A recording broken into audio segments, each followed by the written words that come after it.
মানুষ কোনদিন টাকায় বিক্রি হতে পারে না রে বাবা। ও আমার কলিজার যুবক, তোমার লাইনের যুবকটা কি প্রমাণ দিয়া যায় নাই? ভুলে গেছ? রক্তের ফোঁটা জমিন স্পর্শ করাইয়া গোটা দুনিয়াটাকে আলোড়িত করে গেল, আর বলে গেল টাকা দিয়া অমানুষ কিনা যায়, টাকা দিয়া পশু কুত্তা কিনা যায়, আমি হাদিকে টাকা দিয়া কিনা যায় না। রুকু যাও সুন্নতে আহমদ কো যা, রুকু যাও সুন্নতে আহমদ কো যা, বা মোহাম্মদ कैबुअद निस्बत तोरा मन अहब्बा सुन्नती कौले रसूल मजदाए का नमाई हम कुन कबूल। তোমাদের লাইনের যুবক রাস্তা দিয়ে হাঁটে, মানুষ এসে এসে টাকা দেয়। ফেসবুকের গোলামেরা, আল্লাহর গোলাম হইতে পারলি না? সত্য কথা সাক্ষী দেয়, আমি তো শুনে শুনে বলতেছি, তোরা তো দেখছো যুবক কি ও রাস্তা দিয়ে হাঁটে আর কি দেয়? 50,000 টাকার বান্ডিল। মরার পরে অ্যাকাউন্ট চেক করলো, কোটি কোটি টাকা চলে আসছে। ও যুবক বাবারা বলো, ওই ছেলে কি কোনোদিন লাইভে এসে বলছিল আমার টাকা দাও? ও যুবক, আর তোর চরিত্র কত খারাপ। সারা রাত মোবাইলে আকাম করবি কিন্তু এমবি নাই। পাগল হয়ে গেছো, কোথায় এমবি পাই? নিরুপায় হইয়া মায়ের টাকা চুরি করা শুরু করছো, বাবার টাকা চুরি করো। কত খারাপ তুই,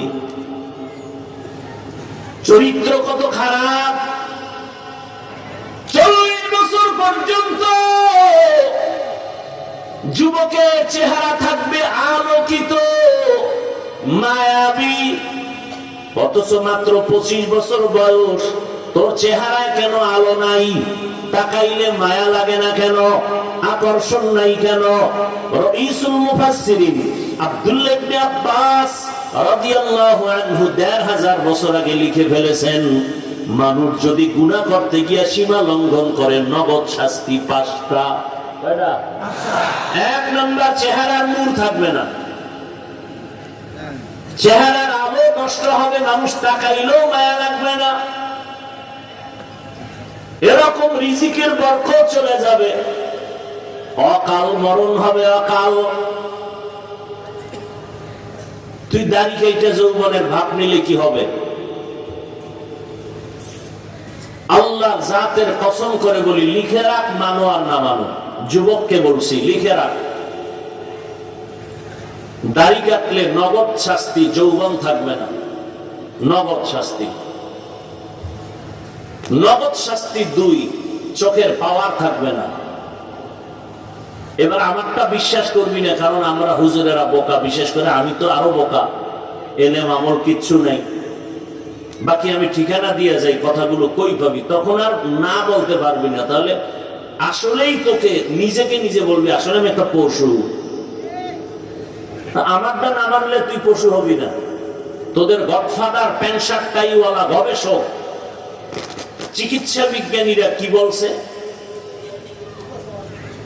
দাড়ি কাটলে কি ক্ষতি হয়? আজকে বাসায় গিয়ে গুগলে সার্চ দাও,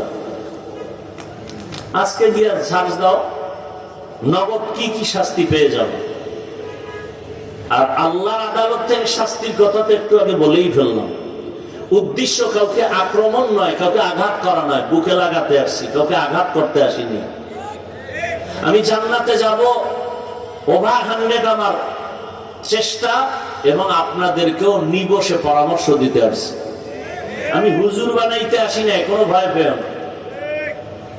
আমি মাওলানা বানানের বয়ান করতে আসি নাই, কারণ হুজুর আমার দেশে অভাব নাই, মাওলানা মুফতি মুহাদ্দিসের অভাব নাই আলহামদুলিল্লাহ, এবং এই লাইনে বয়ান করেওয়ালারও অভাব নাই। কিন্তু আমার দেশে অভাব আদর্শবান ডাক্তার নেই, আদর্শবান ইঞ্জিনিয়ার নেই, আদর্শবান প্রফেসর নেই, আদর্শবান ওসিডিসিএসপি নেই। যুবক বাবারা, সত্য কথাটা